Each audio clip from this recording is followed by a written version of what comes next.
वो समझ नहीं पा रहा था। ब्लॉकबस्टर, ये वो कंपनी थी 1985 से 2010 में जाके बैंकरप्ट हुई। मैसिव बिजनेस, वीडियो गेम और होम मूवी रेंटल्स के अंदर सबसे बड़ा जायंट था दुनिया का। आपकी जानकारी के लिए 85,000 एम्प्लॉय थे, 10,000 आउटलेट पे काम किया करते थे ब्लॉकबस्टर में। इतनी बड़ी ऑर्गेनाइजेशन थी ब्लॉकबस्टर। मूवी देखनी होती थी पहले, डीवीडी मिलती थी आपको, कैसेट मिलती थी, वीसीआर कैसेट लगाते थे, याद है आपको? टर्मिनेटर मूवी घर पे ला करके देखा करते थे हम, enter the dragon, English movie India में नई नई लोगों ने देखनी शुरू करी थी उस समय। तो ब्लॉकबस्टर, इसके इसके 10,000 स्टोर थे दुनिया भर के अंदर, 2004 में बता रहा हूं मैं आपको, अपने पीक के समय में। पर जो ट्रांजिशन डिजिटल मॉडल की तरफ चल रहा था वो नेटफ्लिक्स लेके आ रहा था। नेटफ्लिक्स सन 2000 में चालू कर चुका था कि डिजिटल तैयारी होगी आगे, क्योंकि इंटरनेट उस समय .com का जो बहुत तेजी के साथ जो ग्रोथ आ रहा था उसको 96 से ये समझ रहा था, और उसको समझ आया कि आगे चल के मूवी लोग सीधा इंटरनेट से देखेंगे। सन 2000 में इसके पास ऑफर आई थी नेटफ्लिक्स को खरीदने की केवल $50 मिलियन में। एक कमॉन, कितने में? चिल्लड़ थे, चिल्लड़, इनके लिए $50 मिलियन। और आज वही नेटफ्लिक्स डिजिटल रेवोल्यूशन के कारण $101 बिलियन पे है, और ये भाई साहब 2010 में बैंकरप्ट होकर गेम से बाहर हो गए। इसका भी एनरॉन हो गया। क्या हो गया? एनरॉन हो गया इसका भी। ये ट्रांजिशन को नहीं पहचान पाना। जनरल मोटर, भाई साहब जनरल मोटर कितने साल चली मालूम आपको दुनिया में? 101 साल चली। 1908 में आई थी, 2009 में बैंकरप्ट हुई। क्यों जनरल मोटर बैंकरप्ट हुई? क्योंकि वो नई टेक्नोलॉजी में पैसा ही नहीं लगाया उसने कभी। अमेरिकन कंपनी, जायंट, इतना बड़ा जायंट, 100 साल से ज्यादा काम किया उसने, पर ब्लेटेंटली कंपटीशन को इग्नोर किया और नई टेक्नोलॉजी में इन्वेस्ट नहीं किया।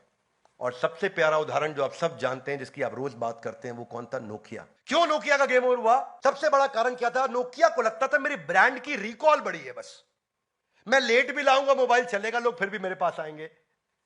जितने में नोकिया एक मोबाइल की पीपीटी तैयार करता था, चाइना उतने में 3 मोबाइल निकाल के ले आता था।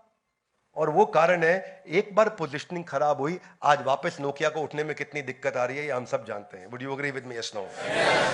बस ये जो है ना, ये जो फीलिंग है कि मेरा ओवर एस्टिमेट करना अपने आप को। नोकिया का बार बार स्टेटमेंट क्या आता था कि मेरे ब्रांड का रिकॉल वैल्यू इतना स्ट्रांग है, मैं मोबाइल लेट भी लेके आऊंगा तो लोग मेरा ही लेंगे। और उसी के कारण गेम ओवर हुआ। Ignoring to listen when it is most needed to listen. जिस समय सबसे ज्यादा जरूरी है सुनना, तब भी आप नहीं सुनने को तैयार हो रहे, तो क्या सुनोगे भैया? आपका भी एनरॉन हो जाएगा। Trying, you should listen to the truth when the truth is available, publicly available.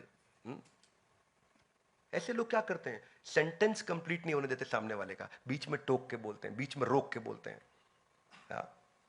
इनको ना कहते हैं सेल्फ हिप्नोटाइज्ड पीपल। ये सेल्फ हिप्नोटाइज्ड होते हैं। अब क्योंकि ये इतने सेल्फ हिप्नोटाइज्ड है, आप इनसे आर्ग्यूमेंट कर ही नहीं सकते। क्या नहीं कर सकते? तो इस अबव एवरेज सिंड्रोम से बाहर निकलने के लिए 2 चीजों का ध्यान रखना। You are not as good as you think you are, and they are not as poor as you think they are. आप इतने अच्छे नहीं हो जितना अपने आप को अच्छा समझते हो, सामने वाला इतना कमजोर नहीं है जितना आप उसको कमजोर समझते हो। इसकी कम से कम तैयारी करके चलिए। इस दुर्योधन सिंड्रोम से बाहर कैसे आ जाए? लर्निंग करके। कैसे आ जाए? लर्निंग करके। रोज इन्वेस्ट करें अपने लर्निंग पे।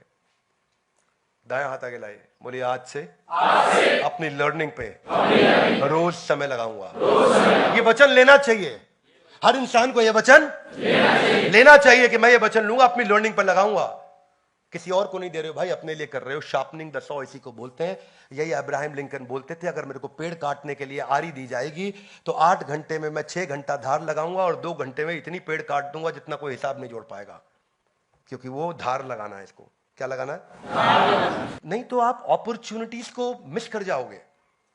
एप्पल और माइक्रोसॉफ्ट इतने बड़े जगरनॉट्स बनते ही नहीं अगर स्टीव जॉब्स के पास उसका स्टीव वॉजनियाक नहीं होता और बिल गेट्स के पास उसका अपना पॉल एलन नहीं होता।